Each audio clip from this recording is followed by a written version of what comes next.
Les qualités qui t'amènent au niveau 1 deviennent les défauts qui te freinent au niveau 2. Tout ce qu'on fait qui a fonctionné, qui nous a emmené de 0 à 100 000 euros de chiffre d'affaires, souvent deviennent les défauts qui t'empêchent de passer aux 200, aux 500, etc. Un mastermind, c'est pas un endroit où tu ressors avec du contenu, mais tu ressors avec des pièces du puzzle en plus. Quand on se sent soi-même le goulot d'étranglement de son business, c'est le signe qu'il faut faire le deuil de son ancienne identité. On ne subit pas un business qu'on a créé.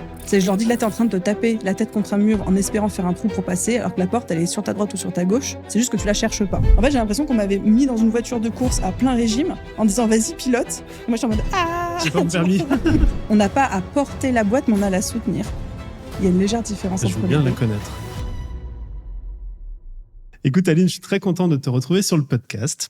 Et on va démarrer cette interview. Je vais te lancer sur un mot. Et l'idée, c'est que je te lance sur le mot, tu l'écoutes, et puis tu me balances toutes les idées qui vont venir graviter autour de ce mot. Ok. Ça va, la consigne ? Pour l'instant, ça va. C'est le temps que ça imprime parce qu'il est 14h, je suis en coup post-déjeuner, mais bon. Ça va le faire. T'as pas pris ton petit coffee habituel ? Le pire, c'est que si. Ok. Eh bien, le mot que je vais te suggérer, te partager, c'est le mot leadership. Et j'aimerais que tu me balances tout ce qui te vient en tête autour de ce mot. Et après, je te présente. Ok, leadership. Premier truc qui me vient en tête, c'est mot valise à la con dans lequel on met plein de choses. Je pense que j'ai une relation d'amour-haine avec ce mot parce que à la fois, je l'admire beaucoup et je sais ce qu'il signifie pour moi. Et en même temps, je trouve qu'on met tellement d'idées reçues et de pensées par rapport à ça qui sont pas forcément justes, vraies. Et surtout, je trouve pas ça moderne. Je trouve pas ça sexy. J'avoue. Et en même temps, à défaut d'avoir un autre mot, c'est souvent celui-là qu'on se retrouve à employer. Donc voilà, ce que ça m'inspire. Qu'est-ce que tu mets par exemple dans le mot leadership ? Parce que tu dis c'est un mot valise qui a pas, c'est une valise un peu moche parce qu'elle n'est pas au goût du jour, mais qu'est-ce qu'il peut y avoir dedans par exemple ? C'est la vieille malle Louis Vuitton toute poussiéreuse que tu trouves chez ton antiquaire où tu dis ah c'est classe, ça a l'air beau mais pas pour moi quoi, tu vois. Ouais. Je le vois vraiment comme ça. Moi je te propose que autour de cette intro sur leadership, je te présente quand même. Ça me donne une petite coloration sur ce dont on va parler aujourd'hui, mais pas que. Je suis aujourd'hui avec Aline Bartoli. Avec Aline, on se connaît depuis des années. C'est vrai. Ce qui nous permet de parler de basket en intro. Mais surtout, tu es une coach référence dans le secteur du business en ligne. Donc, je vais prendre quelques secondes pour te présenter pour ceux qui ne te connaissent pas. Tu as démarré dans l'entrepreneuriat comme photographe freelance. Correct ? Pas tout à fait. Pas tout à fait. Est-ce que c'est là où on est piqué sur les mots, etc. Bien sûr. Ok, j'étais pas vraiment photographe et genre hommage aux photographes avec qui je bossais, j'étais retoucheuse photo. Oh. Donc je bossais en duo avec eux et moi j'étais derrière l'ordi sur Photoshop à faire les retouches. Ok, non mais c'est important de le préciser. Et en 2020, tu fais ton pivot vers le coaching business et tu lances The Bee Boost. Tout à fait. Et depuis, tu as formé et accompagné plus de 13 000 entrepreneurs RES, parce que essentiellement des femmes, mais pas que. À 98,5%, oui. Et en fait, 13 000, je ne pensais pas que c'était autant en 6 ans. Donc, j'étais choqué par le... Tu vois, on parle plus de milliers, mais là, tu es en dizaines de milliers sur le business en ligne, et notamment au sein de la BSB Academy, qui a été ton programme signature pendant de nombreuses années, jusqu'à l'année dernière. Donc, on va sans doute en reparler, raconter ce pivot aujourd'hui. Et là, je vais te faire ma petite déclaration d'amour, la fameuse disquette. Mais j'aimerais te partager, moi, ce que j'admire chez toi depuis tant d'années, autour de ce que tu as construit et qui va au-delà d'un simple business. J'aimerais parler de ton podcast. Je peux pas, j'ai business. Tu m'as fait le privilège de m'offrir une tasse. Je peux pas, j'ai business. Donc maintenant, Déjà que je l'écoute, maintenant je penserai à toi aussi en buvant mon petit thé en travaillant. Mais tu as été invité d'ailleurs sur ce podcast aussi. Oui, j'étais invité il y a quelques temps et aujourd'hui c'est 4,9 millions d'écoutes sur le podcast, le top 5 Business France. Rien que pour ça, déjà, tu m'inspires de ouf. Et s'il y a peut-être une autre facette de ton business que je trouvais exceptionnelle, c'est ta communauté. C'est une communauté qui ressemble comme aucune autre, qui est à la fois cash, qui est à la fois bienveilleuse, qui est chaleureuse et j'ai le sentiment ultra fidèle, qui te suit depuis des années par rapport au partage aussi que tu fais depuis des années. Et quelque chose que j'adore dans ce que tu fais, c'est l'événementiel, le Bichot, qui est un séminaire présentiel sur lequel tu as eu 3 éditions, sold out à chaque fois. Et moi, j'ai eu la chance aussi d'être speaker à plusieurs reprises sur l'événement et j'ai trouvé ça génial. Donc voilà, tout ça pour dire, Aline, pour la présentation, c'est que tu réussis à faire tout ça sans vraiment jamais copier. Tu as toujours créé, tu as toujours eu ta patte, ton propre style, ta voix. Et pour ça, moi, je trouve que tu incarnes un véritable leadership, ce fameux mot valise. Et c'est donc ça dont on va parler, mais on va pas parler que de ça, évidemment. La conversation qu'on a aussi aujourd'hui, c'est pour faire une annonce ensemble. C'est que on va lancer. Je peux le faire, moi. Roulement de tambour. Ce sera des effets sonores parce qu'il y a du budget dans cette régie.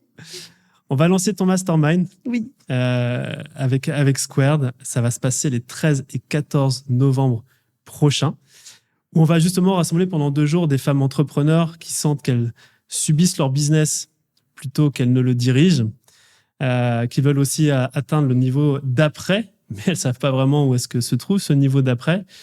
Et puis les aider à construire quelque chose de bien plus grand, à incarner leur business. Évidemment, il y a un shift de leadership dans cette démarche, mais pas que. L'idée, c'est que tu as envie, à travers ce mastermind, bien d'accompagner des entrepreneurs et vraiment leur faire comprendre ce que ça veut dire diriger sa boîte et ne pas seulement la porter. Voilà, écoute, je te propose de démarrer officiellement l'interview, même si ça fait déjà quelques minutes qu'on a démarré. T'es bien silencieux, je parle trop, installez-vous bien. Tu as fait plusieurs chiffres dans ton parcours entrepreneurial, donc tu le disais, de retoucheuse photo à coach business, puis pendant plusieurs années la BSB Academy, que tu as arrêté il n'y a pas si longtemps que ça. Est-ce que tu pourrais me partager un petit peu quels ont été les déclics, alors à la fois de ces pivots, mais peut-être aussi de ce dernier pivot que tu es en train de vivre, parce que tout le monde n'est peut-être pas au courant et je pense que ça serait intéressant que tu partages les coulisses de ça. Merci pour l'introduction. Je ne sais plus où me mettre. C'est marrant comme des fois, tu n'as pas l'impression qu'on parle de toi dans ce genre de description, mais c'est bien. Je reviendrai. Je me suis fait saucer. C'est agréable. Sur les shifts et les pivots, repositionnements que j'ai pu faire, etc., je pense qu'à chaque fois, ça a été mu par un espèce de 6e sens, d'instinct, où tu te dis, il y a un truc qui va plus tourner rond bientôt. Je le sens et il faut que je m'adapte. Et je pense que des fois, on le sent venir, ce pivot, mais sur plein de choses. Hein. Est-ce que, je ne sais pas si toi, tu l'as eu quand il y a eu toute cette montée autour de la crypto-monnaie en 2020-2021. On était en mode, est-ce qu'il faut y aller ou pas? Après, il y a eu les NFT, mais là, il y avait ce truc. Mais moi, je me disais, bon, non, il ne faut pas y aller. Puis finalement, on a bien, Dieu merci, on n'y est pas allé. Ouais. Et en fait, il y a toujours des petites tendances. Là, il y avait l'IA aussi. Et je ne sais pas si tu te souviens, quelle était toi ta pensée au tout début, au balbutiement de ChatGPT, donc on parle ça, je sais pas, 2e semestre 2022. Ouais. En fait, à chaque fois, il y a des tout petits mouvements de tendance qui commencent à émerger, ou des shifts dans la société, ou dans notre marché. Et à chaque fois, nous, notre rôle, c'est un peu de détecter ça, et après de dire, est-ce que ça vaut le coup d'y aller ou pas? Notre rôle en tant que quoi? En tant que chef d'entreprise, okay. Entrepreneur, humain dans ce monde aussi. Mais moi, j'adore détecter ces petits mouvements, ces soubresauts, et me dire comment j'ai envie de me positionner par rapport à ça. Est-ce que je laisse passer le train parce que c'est pas le mien? Est-ce que je saute dedans parce que je trouve qu'il y a un truc chouette? Est-ce que j'y crois à fond? Est-ce que c'est juste secondaire ou est-ce que j'en fais un axe principal de développement? Et je pense que tous mes pivots, ça a été ça. Certains appelleront ça l'intuition, d'autres appelleront ça savoir détecter les bonnes opportunités, d'autres encore appelleront ça la chance. Mais quand j'étais retoucheuse photo, il y avait le côté de... J'avais fait un petit peu le tour de mon métier, mais c'est surtout, j'ai senti un désalignement entre... Parce que j'étais spécialisée dans le milieu de la retouche et de la beauté. Donc, en fait, je modifiais les corps toute la journée. Et je peux te dire que j'ai travaillé sur des pubs de très, très gros groupes de luxe dont tout le monde connaît le nom. On ne citera pas le nom. Qu'on ne citera pas. Okay. Je pense que mon contrat de confidentialité a expiré, mais dans le doute, voilà. Mais voilà, c'était les têtes d'une meuf, les bras d'une autre, les jambes d'une troisième, quoi. Okay. Et en fait, je me disais, bon, alors aujourd'hui avec l'IA, c'est un débat qui est obsolète, mais moi, j'ai 2 petites sœurs en bas âge, et je me disais, est-ce que vraiment j'ai envie de contribuer à cette image de la société qu'on leur renvoie? Techniquement, c'était des défis de fou et j'adorais mon métier. Humainement et en termes de valeur, bof. Et en fait, pareil, ça commençait à tourner un peu en rond et je me suis dit, bon, est-ce que j'irais pas explorer autre chose? Il y a eu l'opportunité The Beboost qui, entre-temps, commençait à se développer et tout, donc je me suis dit, j'y vais à fond. Et en fait, à chaque fois, ça a été ça. Donc, de sentir les signaux faibles. Ouais. Par rapport à... Parce que là, je suis désolé, je vais faire un fast-forward, enfin, un contracté de 5 années avec... cette aventure de la BSB Academy, qui a été ton programme phare de formation coach business pour les entrepreneurs en ligne. Tu l'as arrêté l'an passé, cette année, il y a 6 mois à peu près. Ça aussi, quel signal tu as été mesuré qui a fait que tu as switché, tu as pivoté à ce niveau-là, alors que de l'extérieur, on pourrait se dire, pourquoi? Pour le coup, c'est un signal que je pense que j'ai presque pris un peu trop tard. Je ne sais pas si tu te souviens, en septembre 2022, on avait fait une série dans laquelle tu étais intervenu sur le podcast sur le futur et les tendances de l'infoprenariat. Et déjà, à ce moment-là, on disait attention, parce que les formations cathédrales, avec juste du gros contenu, qui t'enseignent du savoir, mais pas du faire, c'est pas forcément l'avenir, etc. Et je pense que déjà là, c'était les signaux faibles à ce moment-là. Ça veut dire quoi, cathédrale? Où c'est un catalogue de contenu, où on balaye de manière très globale tout un sujet. Donc là, moi, en l'occurrence, c'était en mode comment faire du business, quoi. Oui. On parlait à la fois d'organisation, de productivité, de mindset, de stratégie marketing, de vente et autres. Et c'était des formations qui avaient vraiment le vent en poupe quand on était en 2019 jusqu'en 2022. Et après, il y a eu ce chiffre 2023-2024 où finalement les formations qui fonctionnaient le mieux, et je trouve que c'est plutôt une bonne chose, c'est ces formations qui t'emmènent d'un point A à un point B en termes de résultats. Soit on te fait faire quelque chose, soit on implémente un système, mais il y a la transformation qui se vit. Et c'est pas juste t'apprends les trucs et après t'es censé trouver la manière qui te correspond de l'implémenter. Mais vraiment, on te guide comme un peu un tuto géant. Et à partir de ce moment-là, 2022, ça a été une très belle année pour la BSB, 2023 aussi. Mais en fait, 2024 et 2025, les chiffres faisaient que baisser en termes de vente. Et même moi, en termes d'alignement avec moi-même, je me disais, bon, je pense que c'est plus trop ce qui est adapté pour le marché aujourd'hui. Et je me suis dit, bon, bah maintenant, en fait, il faut prendre le problème différemment. Donc, on prend le même problème et on le traite différemment, qui est comment est-ce que je crée un tuto de A à Z pour aider les gens à trouver plus de clients. Donc, c'est plus je t'enseigne le business en mode catalogue, mais je te fais un tuto pour que tu implémentes dans ton business les bons systèmes, les bonnes manières de faire, et que quand tu repartes de cette formation et de ce programme d'accompagnement, ben, tu saches exactement quoi faire le mois d'après, puis le mois suivant, etc. Ok, donc c'est une tendance d'apprentissage des apprenants, mais c'est pas que l'apprentissage, parce que c'est aussi du faire, en fait. Et aussi, de ce que j'entends, toi, un désalignement sur la manière de faire, et peut-être aussi des envies qui sont différentes de ton côté. Est-ce qu'il y a aussi quelque chose qui se joue à ce niveau-là? Ou ça reste purement marché ou communauté, le besoin? Et toi, dans tes aspirations, est-ce qu'il y a des choses aussi qui ont changé? Parce que des fois, on évolue quand même en 5 ans dans un business. Oui et non. Ok. En fait, j'ai toujours eu, moi, à cœur, dans la mesure du possible, de générer un maximum de résultats chez les gens. Et je trouvais que j'avais de moins en moins de facilité à générer des résultats avec la BSB telle qu'elle existait. Vraiment, je le voyais d'année en année. Ouais, puis tu as fait, je ne sais plus quelle année, une refonte complète du... J'en ai fait 3 des refontes au total. Il y en a eu beaucoup. Mais vraiment, il y a des années où ça a cartonné. Et encore aujourd'hui, les personnes qui ont décollé avec ce programme, elles cartonnent sur le marché, etc. Est-ce que c'était une question de timing, de pédagogie et autres? Mais en fait, ces 2 dernières années, sur 2024-2025, en termes de résultats, c'était quand même beaucoup moins probant que ça pouvait l'être avant. Donc, je pense que les codes, les envies, les besoins ont changé. La concurrence aussi. Et c'est là où je me suis dit, bon, moi, j'ai eu cette sensibilité supplémentaire de me dire, j'ai vraiment envie de me responsabiliser par rapport aux résultats. Là où avant, je savais que ça fonctionnait, mais je monitorais pas plus que ça. Là, je suis en mode, j'ai envie de me challenger. Comment est-ce que je peux générer le plus de résultats? Qu'est-ce que je peux faire de plus, de moins, de différent pour ça? Pour vraiment me dire, le but, c'est que les gens évoluent, quoi. Allez, on va reparler de ça, des nouveaux projets, Aline. J'aimerais t'interroger avant, plus globalement, en fait, sur des questions d'entrepreneuriat et puis de philosophie business de ton côté. Si tu devais définir le rôle d'une entrepreneur, toi, si tu avais une vision... Oui, j'ai pas dit que j'allais faire que des questions faciles. Pour ceux qui nous écoutent et qui ne voient pas la vidéo, Aline m'a fait des grands yeux. J'ai fait des gros yeux. Des gros yeux. Qu'est-ce que tu vas me sortir, Romain? Non, mais c'est surtout en mode qui suis-je pour dire quel est le rôle d'une entrepreneur. Mais allons-y. Tu es sur le podcast, tu es quelqu'un qui est très pertinent sur le sujet, sache-le. C'est quelle est ta vision du rôle d'une entrepreneur qui doit jouer dans son entreprise? Je t'ai un peu titillé tout à l'heure en te disant que voilà, est-ce que c'est l'entrepreneur qui doit tout porter dans sa boîte ou c'est celle qui doit diriger? Bref, je pense que là-dessus, j'aimerais beaucoup t'entendre. C'est une bonne question parce que moi-même, je pense que je revisite régulièrement cette définition en fonction de moi, ce que je vis. Je pense qu'aujourd'hui, et je fais mon disclaimer parce que c'est ma réponse, je pense qu'aujourd'hui, le rôle d'une entrepreneur, c'est de diriger sa boîte dans le sens de choisir la direction, les projets, les différents jalons, etc. Je pense que son rôle, c'est aussi le rôle d'assumer la responsabilité de ce qui se passe dans sa boîte, qu'elle soit une responsabilité directe ou indirecte. Par exemple, si un prestataire fait une connerie, c'est à la dirigeante de prendre aussi cette responsabilité face à un client, par exemple. Comment? Ouais. Non, je te suis. Ça te parle? Ça t'évoque des choses? Ça me parle. Et c'est ça souvent où les gens ne me rejoignent pas sur cette définition. C'est que moi, je pense qu'on a quand même... si c'est notre boîte, c'est notre responsabilité. Et on n'a pas à porter la boîte, mais on a à la soutenir.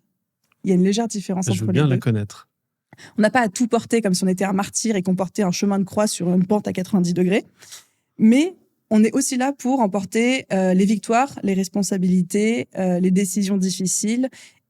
Et je mets toujours l'accent sur ce point-là parce que je trouve que souvent, il y a une tendance à parfois se déresponsabiliser sur ce qui peut se passer sur soit ses clients, soit ses prestataires, soit le marché, soit les algorithmes ou autres.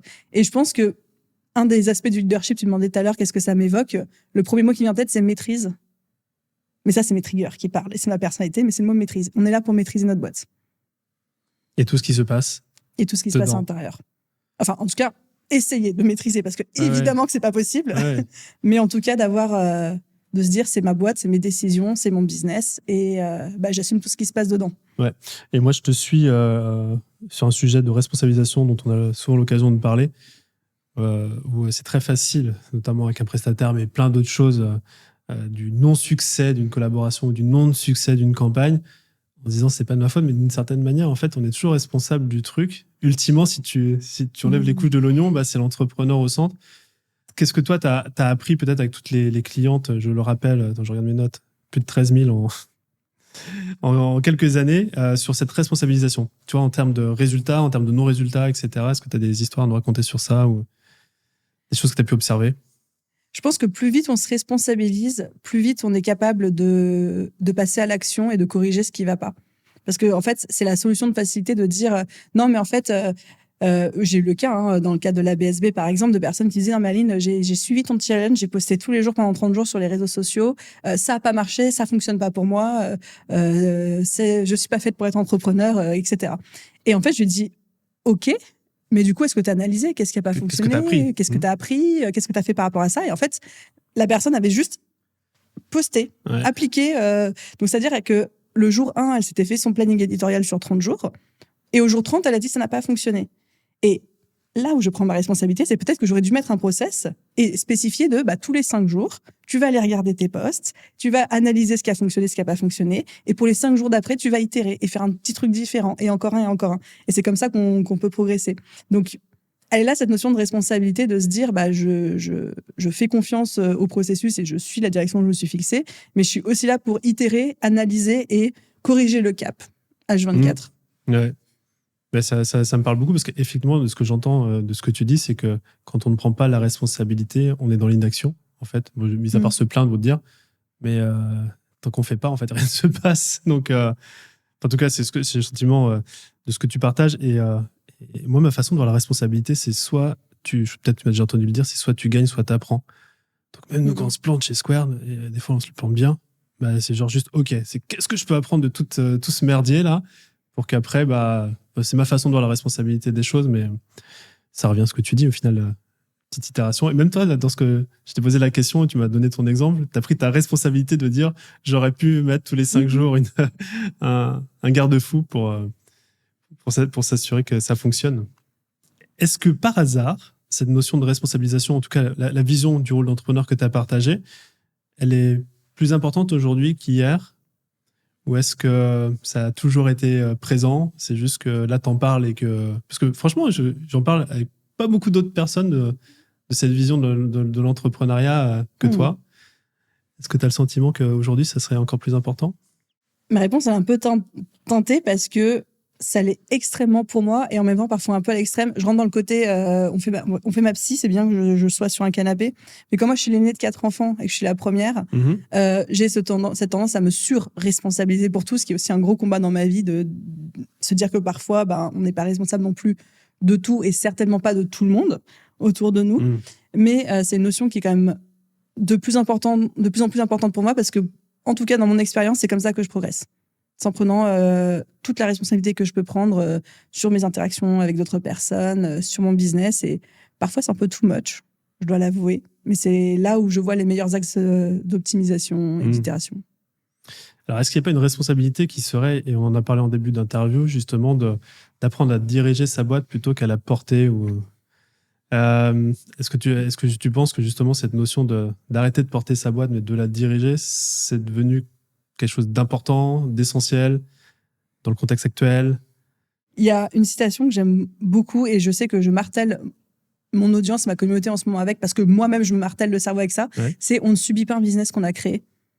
Donc, quelque part, ça réinstaure cette notion de responsabilisation, mais dire qu'en fait, tout ce qu'on crée et tout ce qu'on vit, quelque part, on en est acteur et on en est l'architecte, si je peux parler. Non, je déteste cette métaphore.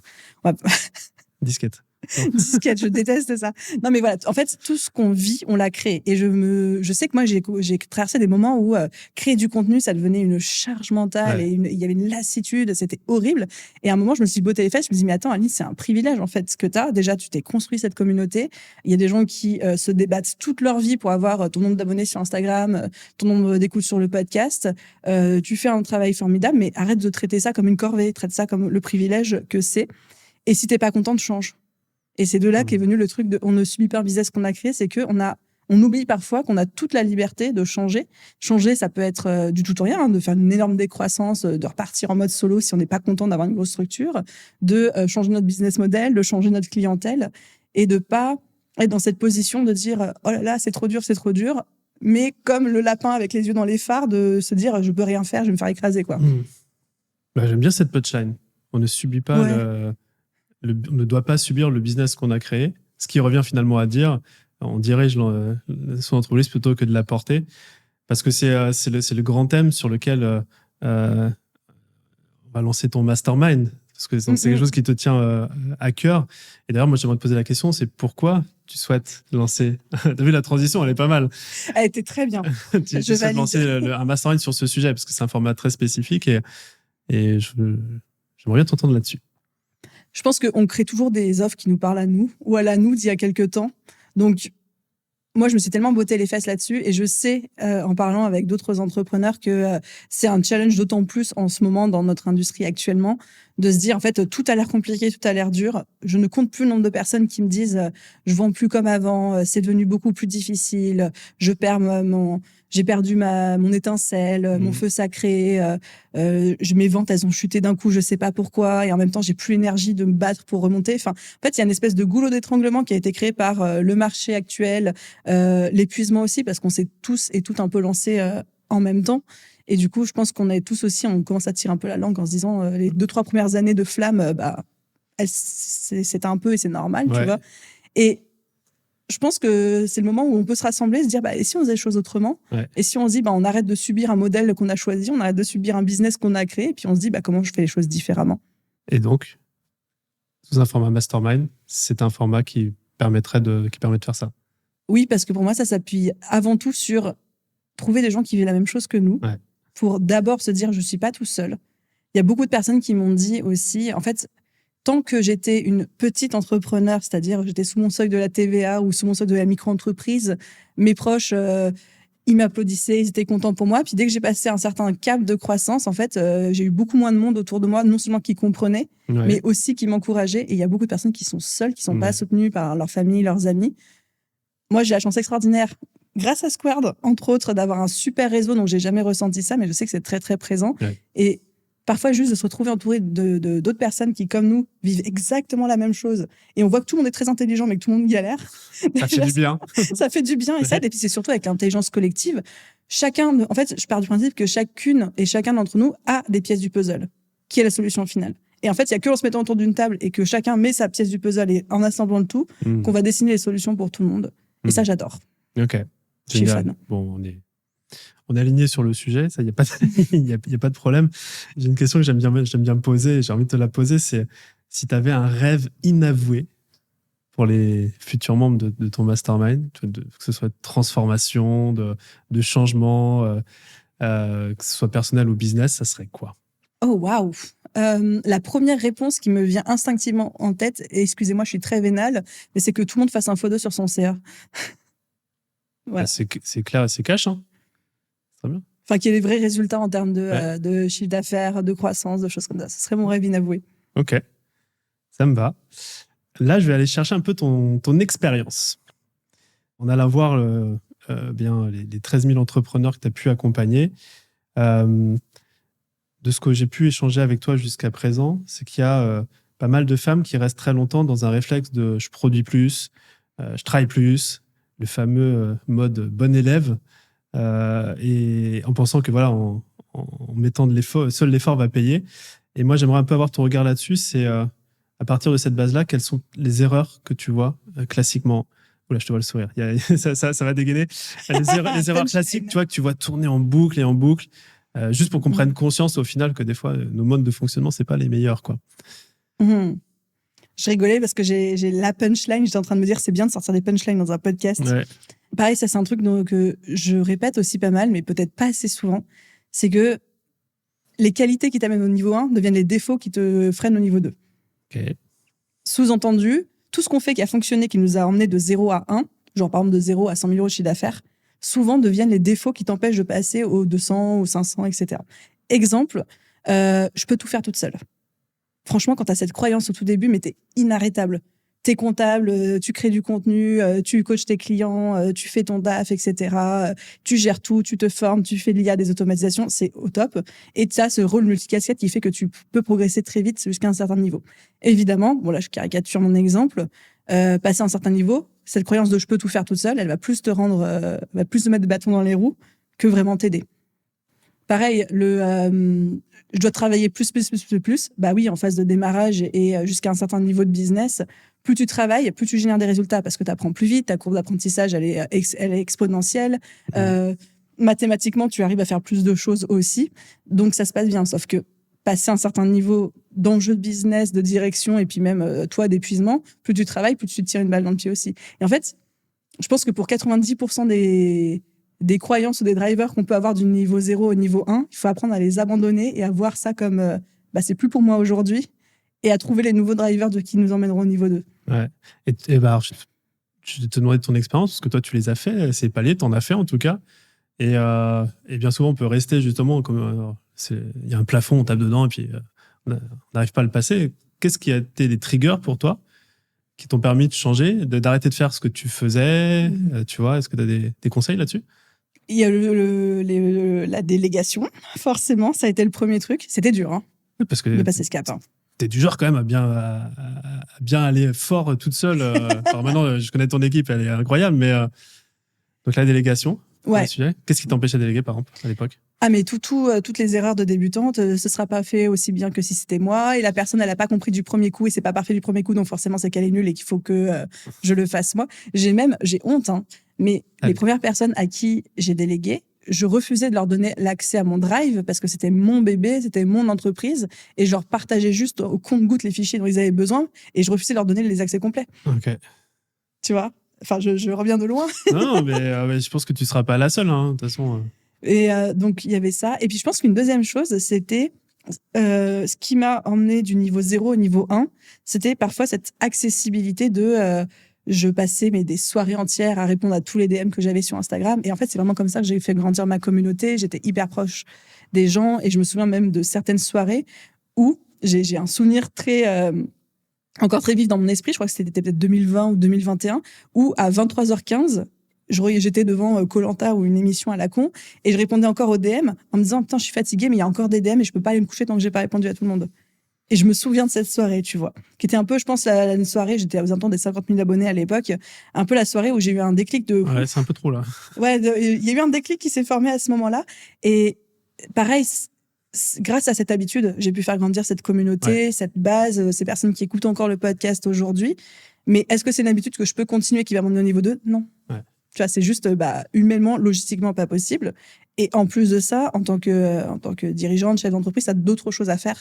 Même si j'adore parler avec les gens, il y a d'autres priorités sur le business, dont par exemple les clients, la stratégie, les choses comme ça. Ouais. Et je pense que ce qui est important de comprendre, c'est que ce qu'on a fait jusqu'à présent ne nous servira pas pour la suite, mais c'était hyper important de le faire au moment où on le faisait. Parce que des fois, moi, j'entends aussi le message... on prend conscience que, ah oui, c'est vrai que je fais encore mes DM à 23h du mat devant Koh-Lanta et on va avoir honte. 23h du mat, tu vois, genre, pendant 48 heures non-stop. Et on peut se dire, ouais, non, mais en fait, c'est vraiment très bête. Et on peut des fois se dire, pourquoi tu fais ça? Mais en même temps, c'était nécessaire pour arriver jusque-là. Mais après, il faut passer le relais, passer à autre chose. Et tu l'as mentionné très brièvement, c'est que les responsabilités, on en parlait tout à l'heure, de l'entrepreneur ou de la dirigeante, n'est plus la même au fur et à mesure de la croissance de la boîte. Donc, qu'est-ce que toi, par exemple, le temps que tu t'es libéré en déléguant, etc., sur quel sujet tu t'es investi qui étaient nécessaires pour passer un prochain cap de croissance, par exemple? Je me suis beaucoup investie sur tout le côté, j'ai presque envie d'appeler ça leadership d'opinion, mais création de contenu, prise de parole, création d'offres, etc. Là où j'ai délégué ensuite l'opérationnel et un peu toute la partie service client, gestion de la boîte mail, etc. Backstage, tu t'en es... OK. Exactement. Donc, ce qui faisait tourner le business dans les coulisses. Donc ça a été le premier step. Et ensuite, le second step, ça a été aussi de me faire aider sur la partie contenu quotidienne pour moi être encore plus présente sur différentes offres, donc faire grandir l'écosystème d'offres ou même prendre d'autres manières de créer du contenu comme faire des podcasts, faire des conférences, des choses comme ça. Ouais, donc tu as investi ton temps sur de la visibilité, quand tu dis leadership d'opinion, tu as dit... Ouais, visibilité, c'est un bon résumé. Visibilité, c'est un peu la même chose. Parce que je suis en train de réfléchir, est-ce que quand on est entrepreneur, ça peut se déléguer, ça? C'est quoi ton... Ça dépend de ton business model. Si ton business model repose comme le mien sur ton personal branding, bien sûr qu'il faut que ce soit un de tes piliers et que c'est dur de déléguer ça. Ouais. Après, il y a plein de boîtes dont c'est pas du tout le personal branding. Enfin, toi et moi, on connaît plein d'entrepreneurs qui ont une marque, qui sont un service, un SaaS, un produit physique, où là, du coup, la communication, elle peut être totalement être incarnée par toute une équipe ou quelqu'un d'autre, quoi. Ouais. Ok. Et c'est le cas dans les entrepreneurs que tu as pu accompagner dans la BSB Academy à l'époque. C'était surtout incarné le business majoritairement. Majoritairement, ok. T'aimes bien le mot bottage de fesses, mais là, si tu avais à ce moment de l'interview un bottage de fesses pour toutes celles qui justement bloquent sur le next step, tu vois, sur le fait qu'elles doivent changer justement leur manière de travailler, ça serait quoi que tu pourrais nous balancer là? Je sais pas si c'est un bottage de fesses, mais en tout cas, c'est un retour d'expérience. Mais si c'est un peu un bottage de fesses, c'est pas agréable à entendre. Mais je pense que quand on se sent soi-même le goulot d'étranglement de son business, c'est le signe qu'il faut faire le caméléon. C'est-à-dire qu'il faut se faire le deuil de son ancienne identité, de par ce qu'on faisait et de par ce qu'on était et de par ce qu'on disait, et revêtir notre nouvelle casquette, celle du niveau d'après. Et je me souviens que j'avais parlé avec une personne que nous connaissons tous les deux très bien, qui s'appelle Nina. Et à un moment, elle m'avait dit...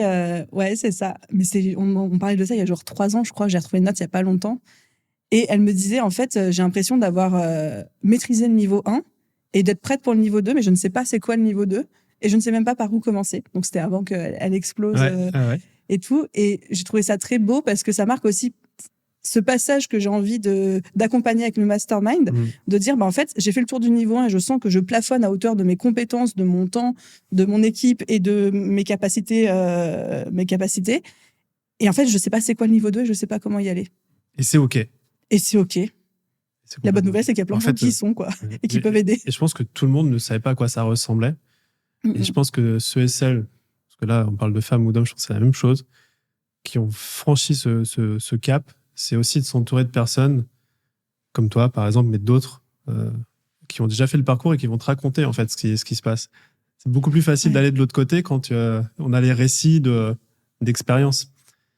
Mais je ne sais pas si ça t'a aidé, toi, à passer d'un cap à l'autre en discutant avec Nina Ramen, par exemple, ou d'autres personnes. Je pense que le plus gros gap que j'ai franchi par rapport à ça, c'est quand mon business a commencé à exploser. Donc, pour mémoire, moi, je suis passée de 80 000 euros de chiffre d'affaires à quasiment 400 000 en 6 mois. Wow. Avec le premier lancement de la BSB, etc., où j'ai complètement quitté le modèle de je fais un peu de coaching individuel, un peu de coaching de groupe, je lance des programmes d'accompagnement.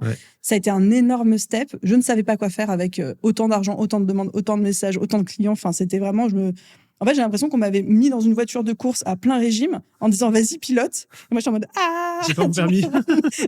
j'ai pas mon permis, Romain. Enfin, si je l'ai, mais je l'ai pas. Enfin, bref. Celui-ci, tu ne l'avais pas. Celui-ci, je l'avais pas. Et en fait, de juste pouvoir être avec d'autres personnes qui disent non, mais attends, t'inquiète, ça fait peur, mais moi, je suis passée par là, je pourrais te donner mes retours d'expérience, mes conseils et tout. Et ce qui m'avait beaucoup aidé quand j'avais intégré le 78, et même un petit peu avant, quand je commençais à fréquenter tout le réseau Squared, c'est quand tu es entouré de personnes pour qui 1 million d'euros, c'est leur chiffre d'affaires trimestriel. C'est genre normal, c'est classique. Mais en fait, ça te débloque des trucs dans ta tête. Et des gens qui te parlent de ce que toi, tu envisages comme étant une montagne, et eux, ils te disent, bah non, en fait, c'est ton petit tabouret, t'inquiète, ça va le faire. Mais en fait, ça te dédramatise tellement de la chose dans ta tête que tu t'en sens beaucoup plus capable. Et par effet collatéral, du coup, ça devient plus facile, tu t'en crois capable, et donc tu le fais. Et donc, tu mets les actions en place et tu mets les actions en les place. résultats. Et pour ça, tu as besoin d'être avec des personnes pour qui ce qui est une montagne pour toi est ridicule pour eux et qui va t'aider à temporiser un peu ce qui se passe. J'aime beaucoup la métaphore. Sur un autre sujet, mais qui n'est pas si éloigné que ça, il y a une conviction que tu portes, c'est que pour réussir, on n'a pas besoin de se travestir. Ouais. Ou d'adopter les codes, tu vois, qu'on voit chez d'autres entrepreneurs. Parce que des fois, c'est aussi un risque dans les masterminds, tu vois, de dire, il y a un tel qui fait, je vais faire pareil, mais en fait, tu sais, t'es pas aligné. Si toi, tu devais me donner un playbook, justement, pour amener de la croissance en restant aligné. Alors, je sais pas si le mot aligné, ça te parle, mais aussi c'est dans ton champ lexical. Mais c'est genre juste en faisant les choses comme on l'entend et comme ça serait quoi? C'est quoi ton approche là-dessus? Parce que moi, j'ai le sentiment quand je te regarde que tu es complètement droite, alignée, tu vois, sur qui tu es. Tu fais des je choses... joue bien mon rôle alors.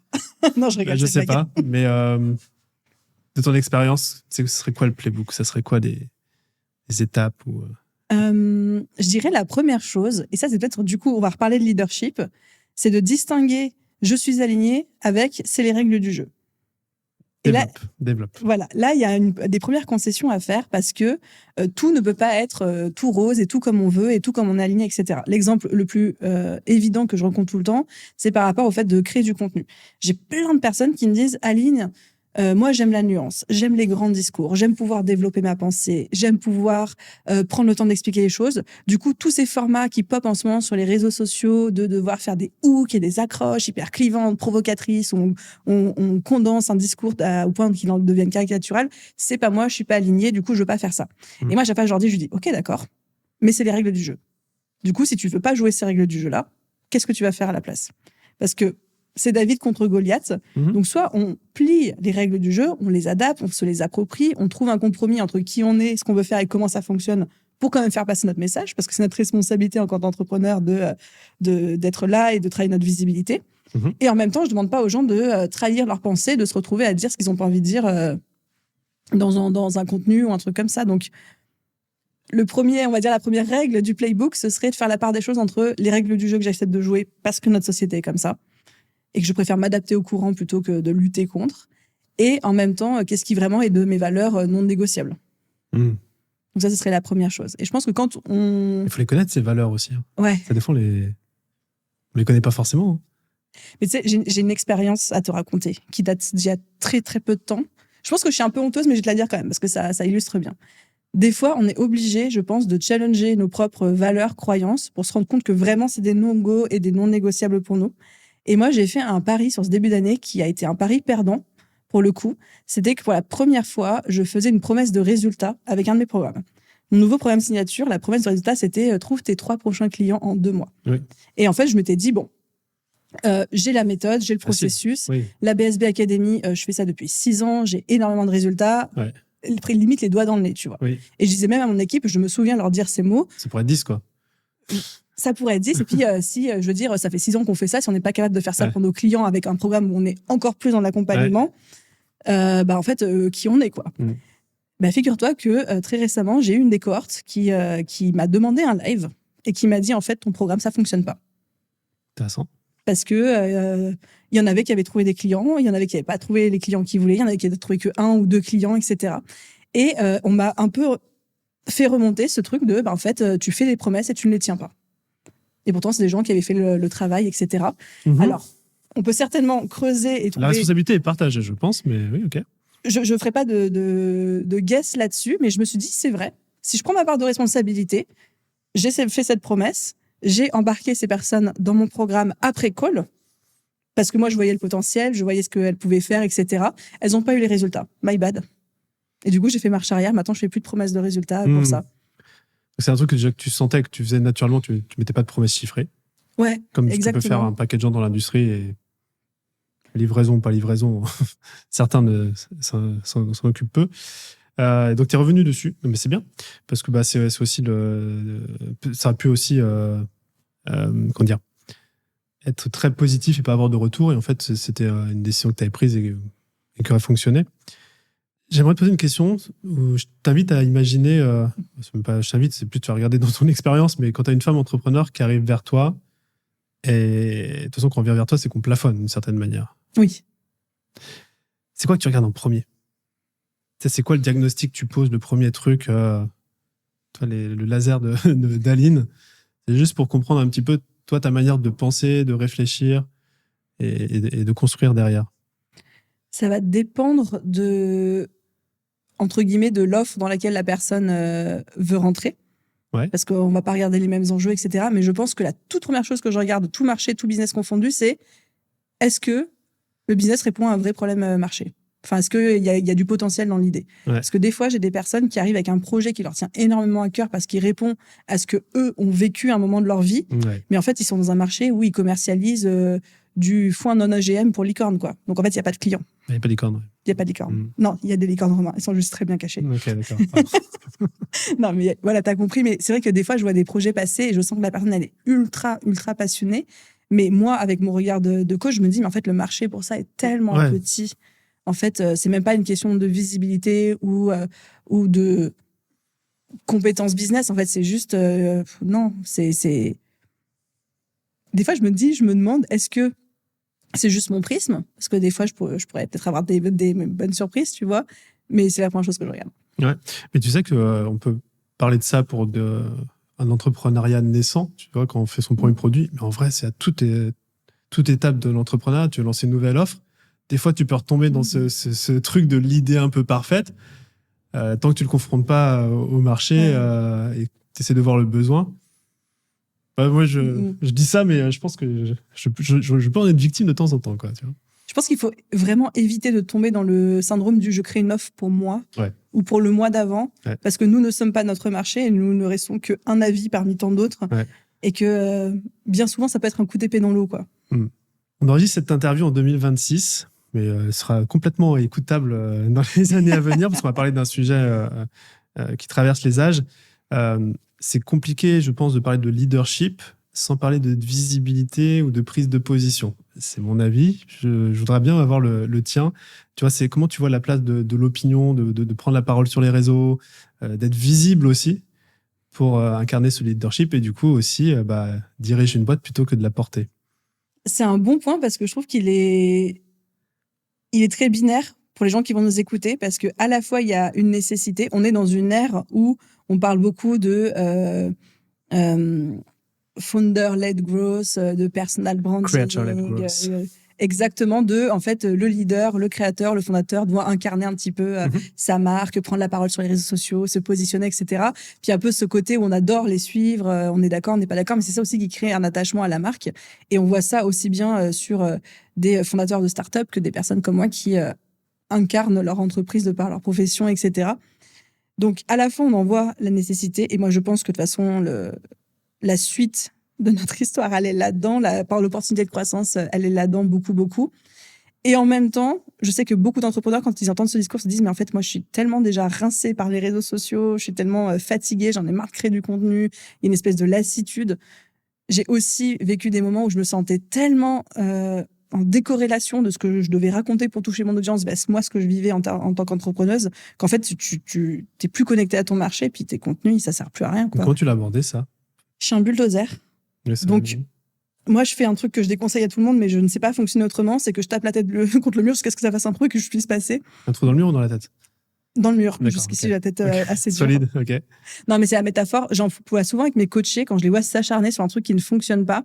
C'est je leur dis, là, t'es en train de te taper la tête contre un mur en espérant faire un trou pour passer, alors que la porte, elle est sur ta droite ou sur ta gauche. C'est juste que tu la cherches pas. Donc, je dis, tu peux continuer comme ça va finir par fonctionner, mais tu vas te faire mal, ça va être long. Moi, je suis un peu ce bulldozer qui est en fait, quand il y a un truc qui me résiste, je force jusqu'à ce que ça passe. Donc, quand j'ai eu cette espèce de dissociation entre moi, mes enjeux, ce que je pouvais traverser, vivre, et le contenu que j'étais censée créer pour parler à une certaine audience qui était à un niveau beaucoup plus débutant que moi, j'ai forcé. Voilà. J'ai essayé de faire un petit prorata entre une majorité de contenu pour mon audience et une minorité où je partageais ce que moi je vivais. Jusqu'à ce que l'étincelle revienne et que ça reconnecte aussi. Donc là, la majorité de tes contenus que tu fais aujourd'hui, c'est pour une audience qui est plus débutante ou plus avancée ? Ou un mix des deux ? Actuellement, c'est plutôt sur une audience débutante parce qu'on fait beaucoup la promotion du bootcamp. Donc tiens, attends, dézoomons, parce qu'on a parlé de mastermind, on a parlé de posture, etc. La BSB Academy, tu l'as stoppée l'an passé, il y a 6 mois, 1 an. Et donc là, tu as lancé des bootcamps. Et donc, c'est Donc, raconte-moi comment tu as shifté aussi le business model, ce que tu as fait, ce qui a fonctionné, ce qui a peut-être moins fonctionné. Enfin, tu vois, raconte-moi tout. Ok, de manière laser, avant la BSB, c'était une formation en ligne, avec un peu de mentoring, coaching, ça, mais formation en ligne, et c'était un lancement par an. Oui. Un lancement par an, une promo de quelques centaines d'entrepreneurs sur 3 mois, et le reste de l'année, je faisais mon séminaire, j'accompagnais les gens, je préparais mon futur lancement, etc. Le problème de ce modèle, c'est que ça reposait sur un seul lancement qui était extrêmement chronophage et énergivore, et en fait, les 2 dernières années, je tirais la langue de mon équipe aussi. Et en plus de ça, le fait qu'on perdait beaucoup de clients parce que nous, on lançait au mois de mars, puis tous les gens qui voulaient se former au mois de septembre, on ne pouvait pas les accompagner. Quoi. Plus le côté formation cathédrale, blablabla, dont je parlais tout à l'heure. Donc, le pivot, ça a été, on prend le même problème. Les entrepreneurs qui n'arrivent pas à vivre suffisamment solidement de leur activité et qui ont besoin qu'on leur apprenne comment faire. Donc, même problème, même cible, angle différent. Au lieu d'avoir cette formation cathédrale qui t'apprend l'entrepreneuriat, on fait une formation beaucoup plus les mains dans le plat, où on implémente avec toi dans ton système, dans ton business, les systèmes qui te permettent de trouver des clients. Système de contenu, système d'acquisition, système de conversion, système de vente, voilà, tout ça. Donc, ce fameux mode tuto. Ouais. Et pour éviter d'être sujet au gros lancement chronophage énergivore, en fait, la formation fait un mini départ tous les mois avec un groupe de 24 entrepreneurs. Ok, format bootcamp vraiment. Voilà, exactement. Avec des ateliers préenregistrés ou en live? Là, le format est en train d'évoluer, mais... Parce que tu es en train de le créer aussi, donc...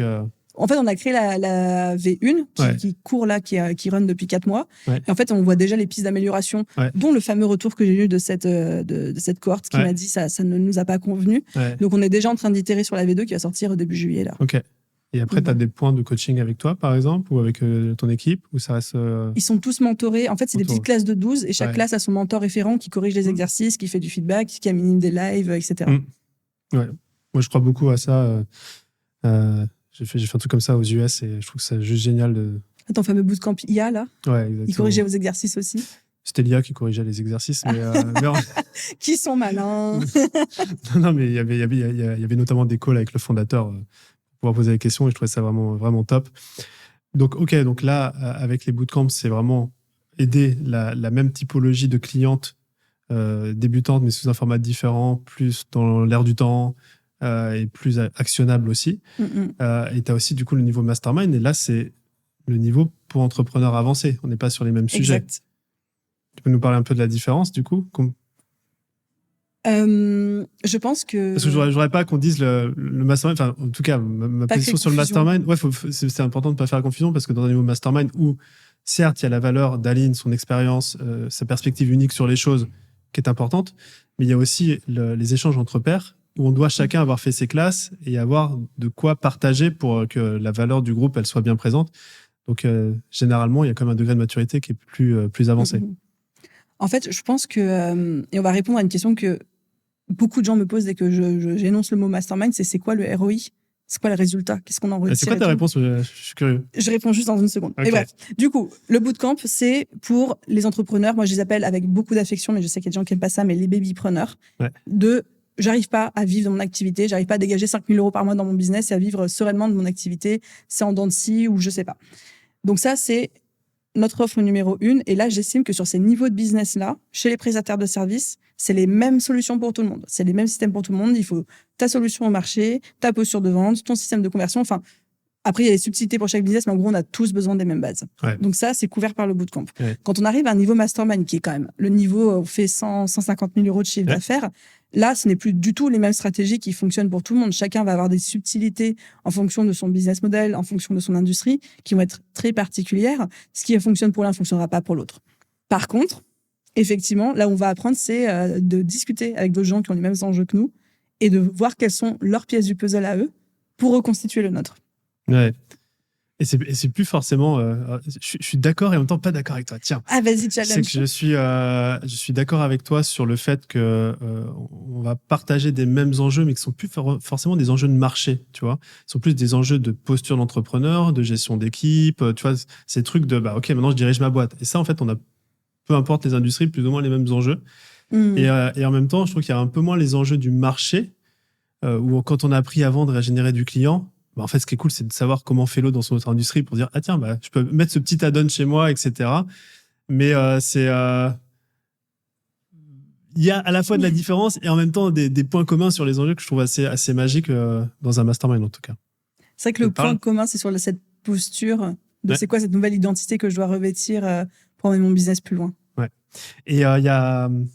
Alors, je savais que le leadership, c'est un mot valise et que c'est un mot qui est un peu vieux jeu. Que j'aime et que j'aime pas en même temps. Voilà, mais qui est très facile à utiliser quand on veut l'utiliser. Parce qu'en plus, tu m'avais partagé que le leadership, toi, tu le voyais selon 3 facettes. Ouais. Le leadership de soi, le leadership, on va dire, business, et le leadership d'opinion qu'on peut accrocher à la visibilité.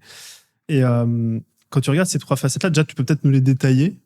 Mais après, ce qui m'intéressait d'ailleurs, c'est quoi le plus inconfortable à travailler, enfin, tu vois, où tu sens que où c'est plus facile, enfin, je sais pas, c'est quoi ta hiérarchie sur les 3 leaderships différents? Ah, c'est une bonne question. Je me l'avais jamais posée. En fait, c'est un peu ce triptyque que je m'applique à moi-même, où je me dis, en fait, pour moi, pour être un bon entrepreneur, il faut incarner ces 3 leaderships différents. Ouais. Le leadership de soi, c'est je me maîtrise. Je maîtrise ce que je dis, je maîtrise ce que je veux que les gens ressentent. En fait, c'est tout ce qu'on met généralement dans le développement personnel, dans le mindset. Ouais. Je me responsabilise, je me connais bien, je sais ce qui est OK, ce qui est pas OK. Je suis assertive, je sais dire oui, je sais dire non, je sais dire pas comme ça. C'est vraiment une question de posture et c'est très interne à soi-même. Et pourquoi c'est important? Parce que pour moi, ça, c'est la base déjà d'un être humain qui évolue dans la société. Et puis, c'est surtout, en fait, par le business, on est tellement secoué par tout ce qui se passe. Ça peut être les opinions clients, ça peut être un prestataire pas content, ça peut être les soubresauts d'un marché, ça peut être tellement de choses qu'en fait, si on n'est pas solide dans nos appuis avec nous-mêmes, si on ne sait pas aussi où commence notre identité, où elle s'arrête et où commence celle de notre business, ça peut être très facile de se laisser complètement bouffer par la machine ou alors d'être en réaction à ce qui nous arrive plutôt qu'en action. Et ça, souvent, ça donne toutes ces personnes avec qui c'est très désagréable de bosser, ou tous ces entrepreneurs avec qui parfois on ne se sent pas vraiment en confiance parce qu'on sent qu'ils sont trop en réaction et sujets à leurs émotions, j'ai envie de dire. Je sais pas si c'est la bonne manière de dire les choses parce que ça fait très robot et froid, mais j'espère que mon message passe. Non, mais de toute façon, quand tu veux faire une transaction ou travailler avec un business qui a une leader ou un leader, t'as envie de lui ressembler d'une certaine manière. Donc, si tu sens des incohérences ou des machins, tu risques de te les choper aussi en tant que client ou même en tant que membre de l'équipe. Parce qu'il y a...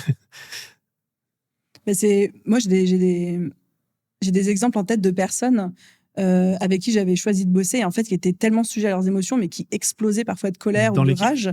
Non, pas de l'équipe, de moi qui avait fait confiance. Un coach ou un... Voilà, exactement. Okay. Et en fait, à chaque fois, alors, moi, j'ai un problème avec le conflit, donc ça me braquait déjà beaucoup. Et surtout, tu dis, mais si tu te formes ou si tu fais confiance à quelqu'un qui n'est même pas capable de gérer ses propres émotions et de faire la part des choses, c'est quand même inquiétant. Est-ce que tu as envie d'apprendre de cette personne-là ou de faire confiance à cette personne-là? Donc, je pense que ça commence par ça, le business, pour déjà nous être mieux et mieux vivre notre activité et notre aventure entrepreneuriale, mais aussi par rapport à attirer des clients et attirer des gens qui nous font confiance. D'avoir cette posture, c'est important. Ouais, très clair. Donc ça, c'est le leadership de soi. Et après, je t'ai demandé de hiérarchiser, on va revenir dessus, mais on va faire les 3. Le deuxième, c'est leadership business, ou tu l'appellerais différemment?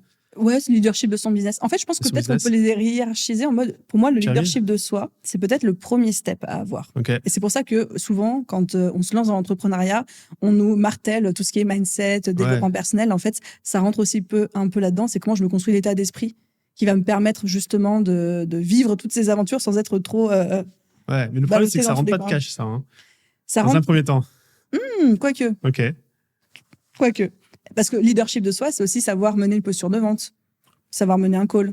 Très clair. Savoir gérer une objection sans le prendre personnellement. Ah, mais tu vois, je l'aurais vu dans le leadership de son business, mais... pour moi, le leadership du business, c'est plus, du coup, le fameux diriger son business plutôt que de le porter. C'est comment je dirige une équipe, qu'est-ce que je dis, qu'est-ce que je dis pas, comment je gère mes émotions par rapport à ça, comment je recrute, comment je manage, comment j'opte sur une position plutôt méta pour choisir les stratégies, pour incarner la vision, pour... oui, la vision fait partie de ce leadership de son business. Exactement. Où est-ce qu'on va Comment j'arrive à détecter les petits signaux faibles de mon marché, à savoir dans quel train j'ai envie de monter et puis quel train est-ce que je laisse passer. Pour moi, ça rentre dans le leadership business, qui est presque ce niveau de structuration qu'on atteint une fois qu'on a prouvé que ce qu'on faisait marchait sur notre industrie, quoi. Ouais, on n'est plus sur des notions de marketing ou des notions de sales, c'est vraiment... ça fonctionne. D'ailleurs, c'est ce que tu fais dans le bootcamp. Et c'est à partir de là, c'est comment tu continues à grandir sans avoir à tout porter sur tes épaules et de diriger. Donc, le leadership de son business, c'est apprendre à diriger son business, peut-être tout simplement. Exactement. Okay. Tu résumes très bien. J'essaye. Et le troisième, c'est donc leadership d'opinion. Exactement. C'est une fois qu'on sait qui on est et qu'on sait ce qu'on fait, c'est comment est-ce qu'on le fait rayonner aux autres et pour les autres aussi. Et donc là, c'est prendre la parole, incarner son message, essayer d'aller un petit peu plus loin que juste ses clients et ses stratégies d'acquisition et de dire comment est-ce que j'ai envie d'impacter par mon message le monde, que ce soit à plus ou moins grande échelle, parce que ce que j'ai à dire va pouvoir aider des gens. Donc comment est-ce que je le formule de la bonne manière? Et dans le leadership d'opinion, j'inclus pas forcément. Enfin, pour moi, ça va au-delà de juste je poste sur LinkedIn pour être un maximum visible, attirer des clients. En fait, on n'est plus dans une stratégie business. On est surtout j'incarne un message et j'estime que j'ai mon mot à dire et ma parole à prendre dans ce grand discours qu'est le monde aujourd'hui, quoi. Ouais. Ok. Et est-ce que c'est une question un peu pas de côté, mais est-ce que tu penses que le leadership d'opinion, il est purement sur l'être humain, l'entrepreneur, c'est quoi mon why, qu'est-ce que je veux apporter au monde, ou est-ce que c'est le business comme véhicule qui permet justement de changer le monde? Est-ce que ma question est très claire? C'est peut-être Est-ce que tu peux le reformuler autrement pour être sûr que ce soit clair? Je peux, parce que quand je suis arrivé au bout de la phrase, je me suis dit, allez, une chance sur deux qu'Aline avait compris.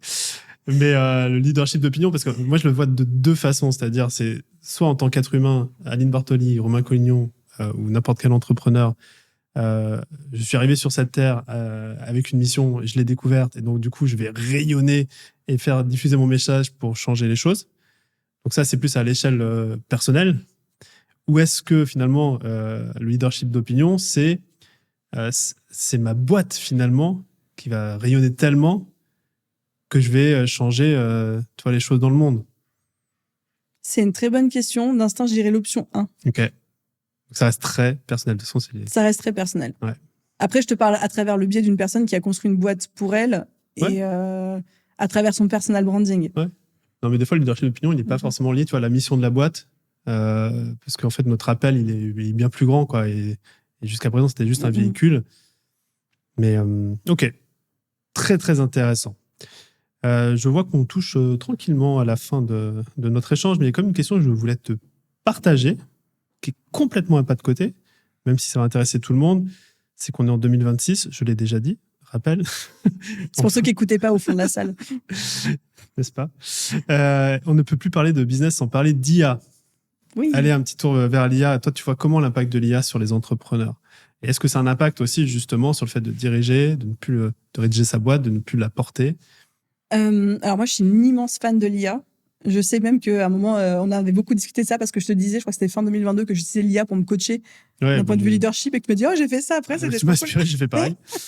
Aujourd'hui, j'ai l'impression que tout le monde, de toute façon, il me semble que Anthropic a sorti une étude récemment qui dit que l'utilisation numéro 1 de l'IA dans le monde, c'est psy, dev perso, réfléchir, trucs comme ça, plus que des questions vraiment de création, de production ou autre. Donc, c'est l'usage aujourd'hui qu'en font la majorité des gens. Je suis ultra fan de l'IA. J'utilise l'IA à peu près pour tout et n'importe quoi dans mon business. Beaucoup d'automatisation, surtout dès que j'ai des petites tâches répétitives, etc. Je pense que l'IA va remplacer beaucoup de choses. Là, tu peux mettre sur un terrain glissant. Vas-y. Moi, je suis de la team. 90% des business vont être remplacés par l'IA dans les 5 à 10 prochaines années, quand on voit la vitesse à laquelle ça va. Même moi, en tant que sur toute la partie formation, je me dis, en fait, on est à quelques mois, pour pas dire quelques années, si je suis très conservatrice, tu te connectes sur le module formation de Claude. Ça n'existe pas, hein, mais voilà. Qui va exister. Tu lui dis, je veux me former au business. Et là, au fur et à mesure de ton profil, de ce qu'il connaît de toi, de tes enjeux, de ta progression, il va générer au fur et à mesure des vidéos de formation extrêmement personnalisées.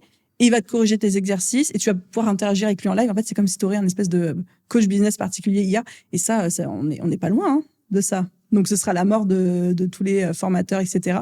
Par contre, ce qui sera jamais remplacé, c'est le côté humain, accompagnement, mais surtout le challenge. De par l'expertise, de par l'expérience, la capacité à devoir rendre des comptes à quelqu'un, à se faire botter les fesses, l'intelligence collective aussi, on parlait du mastermind et des pièces du puzzle. Ça, je pense que l'IA pourra le faire, mais qu'on aura du mal à interagir avec l'IA et avoir le même niveau de résonance qu'on peut avoir avec un être humain. Ouais. C'est quoi, moi, je le vis à une échelle un petit peu différente. Je cours pas mal en ce moment. Tu vois, j'ai une application Coach IA qui me dit C'est quoi? C'est Strava, Renard? C'est Renard. J'ai testé Renard pour mon premier 10K. C'était cool. Ouais.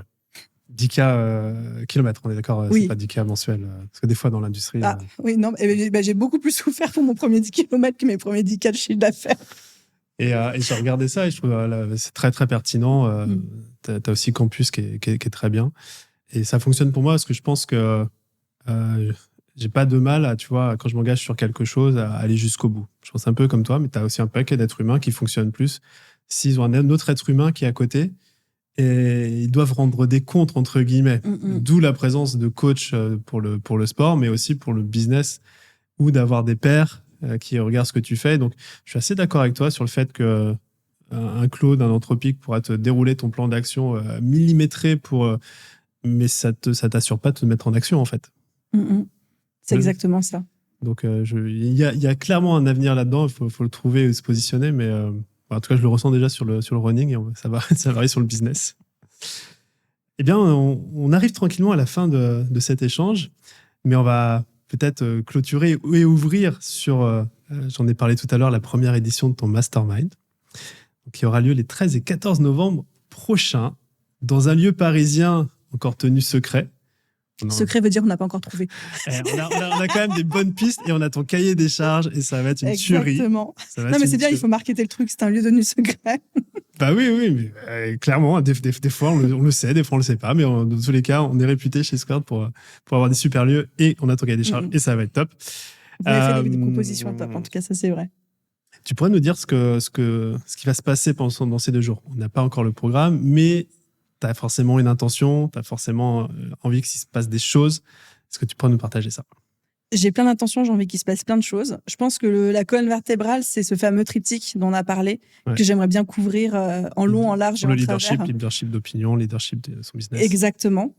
Et c'est surtout répondre à un problème que je vois beaucoup, beaucoup autour de moi et que je vis aussi à mon échelle en ce moment, c'est un peu la merde pour tout le monde. Il y a beaucoup de gens qui soit s'épuisent dans ce qu'ils font parce que ça marche trop bien, soit ça marche moins bien qu'avant et ne savent pas quoi faire pour remonter la pente. Et en plus de ça, sont un peu fatigués, donc ils n'ont pas l'énergie de remettre ça. Et d'imaginer un peu ce mastermind comme une bouteille d'oxygène où on prend un entrepreneur, on le sort de son marasme quotidien et de sa roue du hamster en lui disant « Attends, tiens, je t'assois dans un super lieu tenu secret encore pendant 2 jours, je te donne un peu d'oxygène, on prend du recul sur ton business, on regarde ce qui se passe ensemble, tu vas parler avec plein d'autres gens qui vivent la même chose que toi et on va trouver des solutions. Chacun ramène sa petite pièce du puzzle ou peut-être qu'aujourd'hui, il se dit moi j'ai que ça sert à rien. Oui, mais c'est une pièce du puzzle de 30 ou 40 pièces qu'on va reconstituer pendant tout un week-end. Ouais.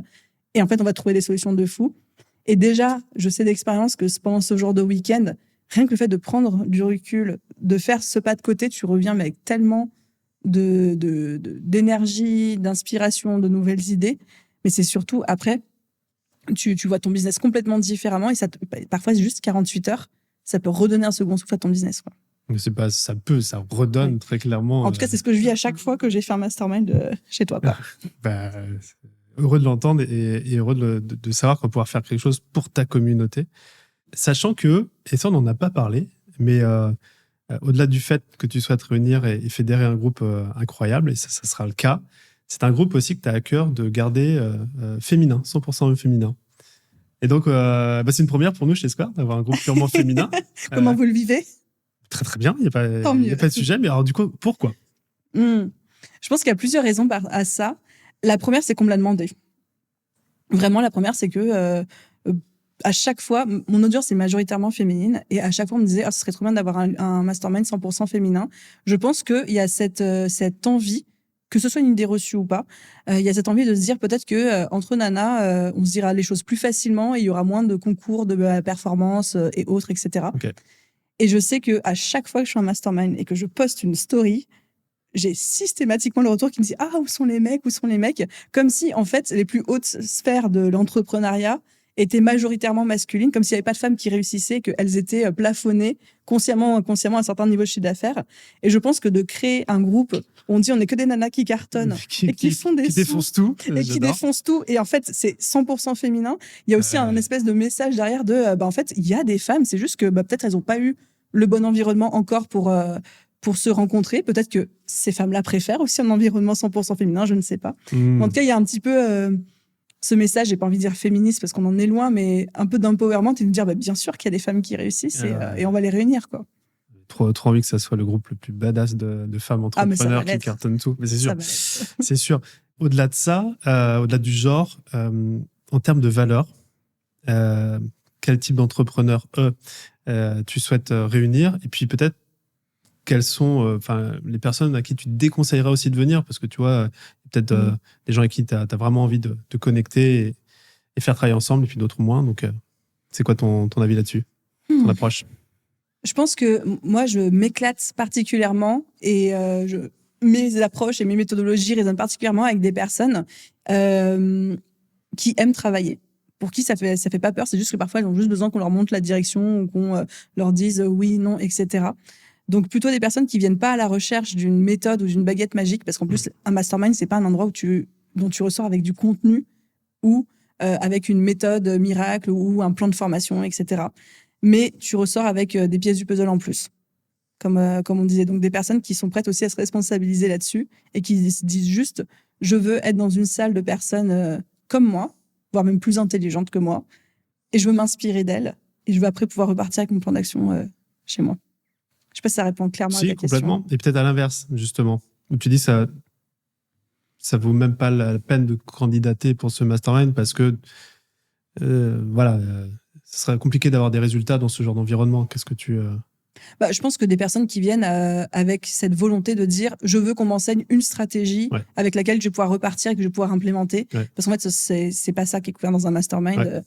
Je me dis un exemple très précis, mais quelqu'un qui dit oui, je veux apprendre à faire un lancement à 1 million pour mon premier lancement pour ma formation en ligne. En 2 jours, on va pas parler de comment faire un lancement à 1 million pour une formation en ligne. Voilà. Ok, très clair. Donc toi, tu vas transmettre beaucoup pendant ces 2 jours. Il va y avoir aussi beaucoup de pièces de puzzle. J'adore la métaphore. Mais on va faire une activité, j'ai déjà une idée, on va faire une activité autour des pièces de puzzle. Voilà. Vas-y, c'est parti. Très bien. Dans l'oreillette, Julien, Mastermind Design, tu prends note. Et donc, au-delà d'apporter, toi, qu'est-ce que tu... moi, j'aime bien poser cette question, c'est qu'est-ce que tu espères recevoir, tu vois, ou vivre avec le groupe? Comment tu imagines ça? Je peux être totalement honnête, je sors... la première réponse qui me vient en tête, c'est que j'ai juste envie de vivre un super week-end entre copines. Et où, quand on ressort, on se dit toutes « Oh, mais c'était trop bien !» Et je repars avec une nouvelle énergie dans mon business. Ok. Trop bien. Donc, recharger les batteries... et kiffer entre nous. En fait, je pense que tu vois, ça me fait boucler peut-être sur la question que tu me posais juste avant, pour qui c'est pas.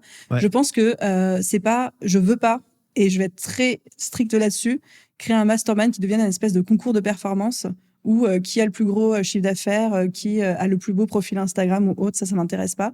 Mais vraiment avec que des personnes qui sont prêtes à jouer la carte de à la fois la vulnérabilité, mais aussi j'arrive avec un état d'esprit où je considère que j'ai à apprendre de tout le monde. Et que je vais me nourrir des échanges et je vais jouer le jeu aussi de moi, de la transparence et du fait de donner et autres, parce que c'est là-dedans qu'on s'éclate, quoi. Ok, trop bien. Bah, écoute, merci Aline pour cet échange.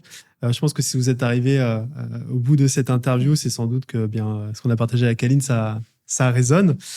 Pour rejoindre le mastermind, ça se passera sur candidature. J'en ai plus ou moins parlé tout à l'heure et c'est l'équipe de Squared qui s'en charge. C'est-à-dire qu'on ne peut pas s'inscrire comme ça. On va veiller à rassembler des femmes entrepreneurs via les critères que tu nous as partagés. Et l'idée, en fait, de la candidature, c'est qu'on puisse échanger ensemble pour voir si ça fit dans les deux sens, à savoir que votre projet, ce que vous souhaitez développer, va pouvoir grandir au sein du Mastermind avec Aline, et puis aussi que le groupe puisse vous apporter, parce que ça marche aussi dans les deux sens. Donc voilà, si vous êtes intéressé, Aline, dans tous les cas, va en parler, ou à l'heure de cette vidéo, en parlera sur ses réseaux, évidemment. Et vous aurez toute la description sur une page qu'on aura créée. Une date à retenir, c'est le 13 et 14 novembre. D'ailleurs, tu parlais du week-end, mais c'est vendredi et samedi. C'est vrai. Vendredi 13 et samedi 14. Vendredi 13, mince. Faut pas être superstitieux. Ça porte chance. Ma mère est née à vendredi 13, moi, ça porte chance. Je suis dans cette optique. Parfait. Pour que vous puissiez aussi vous organiser en famille pour pouvoir venir sur Paris dans un lieu tenu encore secret. Mais qui sera exceptionnel. et qui sera exceptionnel. En tout cas, merci Aline. Trop content de pouvoir co-créer ce mastermind ensemble. Ça va apporter une valeur dingue dans l'industrie. Et enfin, ce mastermind prend vie. Ça fait longtemps qu'on en discute et je suis très heureux. On aurait pu commencer par ça, l'épisode. Hein. C'est vrai. Cette anecdote. On la racontera. le jour J, le vendredi 13. Ce sera notre discours d'introduction. Très bien. Merci Aline. Merci Romain et merci à tous.